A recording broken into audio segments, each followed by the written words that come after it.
इस प्रकार सुख दुख, लाभ हानि, जय पराजय अथवा हार जीत को एक समान समझकर केवल इसलिए युद्ध करो क्योंकि इस समय युद्ध करना तेरा कर्तव्य है। और यदि इस मानसिक वृत्ति से इसे अपना धर्म समझकर युद्ध करोगे तो तुम्हें उसका पाप नहीं लगेगा। ये क्या कह रहे हो केशव कि युद्ध करके पाप नहीं लगेगा?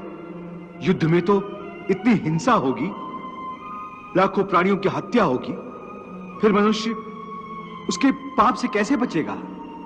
यदि कोई भी कार्य निष्काम कर्म योग की रीत से किया जाए तो ना उसका पाप लगता है और ना उसका पुण्य मिलता है। निष्काम कर्मयोग? हाँ, निष्काम कर्मयोग। ये कौन सा योग है माधव जो मनुष्य को पाप और पुण्य दोनों से मुक्त कर देता है? ये एक गूढ़ विद्या है पार्थ। जो इसके रहस्य को समझ लेता है वो इस संसार में रहते हुए भी, संसार के सारे कर्म करता हुआ भी कर्म फल के बंधन से मुक्त रहता है। ये बड़ी अनोखी बात कर रहे हो केशव। मेरी बुद्धि अभी तक इसको ग्रहण नहीं कर रही। क्योंकि तुम्हारी बुद्धि पर अभी तक आसक्ति का पर्दा पड़ा हुआ है। और जो निष्काम कर्मयोग मैं बता रहा हूं उसकी बुनियाद ही निरासक्ति के आधार पर रखी गई है। हे अर्जुन, इस निरासक्ति योग को समझ लोगे तो तुम्हारे जीवन में पूर्ण शांति आ जाएगी। हे माधव, इस योग की साधना कैसे करते हैं? इस योग के नियम क्या हैं? उसकी साधना के लिए कोई हजारों वर्षों की तपस्या की आवश्यकता नहीं। इसकी साधना तो एक ही क्षण में हो जाती है। एक ही क्षण में? हाँ, एक ही क्षण में। जिस क्षण में प्राणी अपने मन का रवैया बदल लेता है वही क्षण। परंतु हे केशव, कोई भी मनुष्य एक ही क्षण में आसक्ति को कैसे छोड़ सकता है? जब वो कर्म करता है तो उसके फल की आसक्ति तो उसे कर्म का हिस्सा होती है, जिसके अंतर्गत फल पाने की इच्छा से ही कर्म करता है।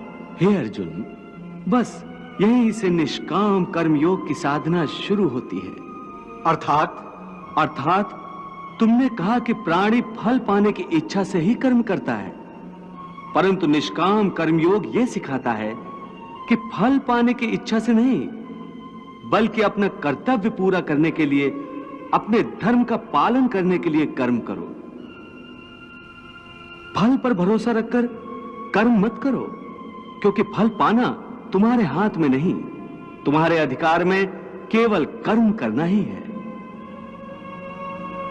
कर्मण्येवाधिकारस्ते मा फलेषु कदाचन मा कर्म फल हेतुर्भूर्मा ते संगोस्त कर्मणि।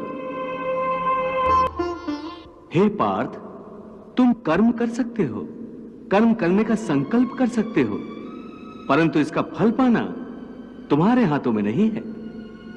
हे मधुसूदन, मैं जिस काम का संकल्प करूंगा वो काम तो मैं करूंगा ही।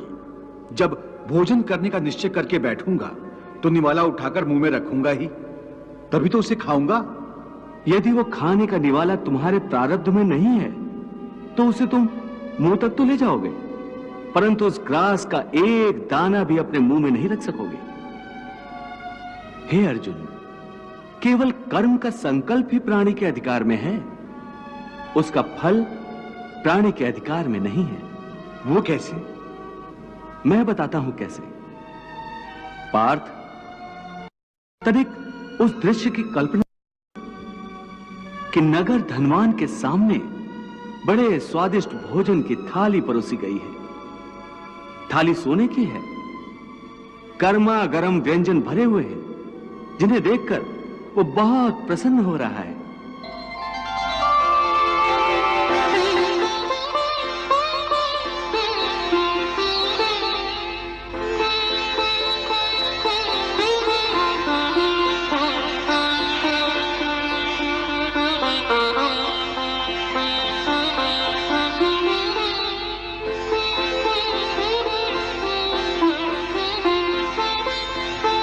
वो बड़ी प्रसन्नता से पहला निवाला उठाता है।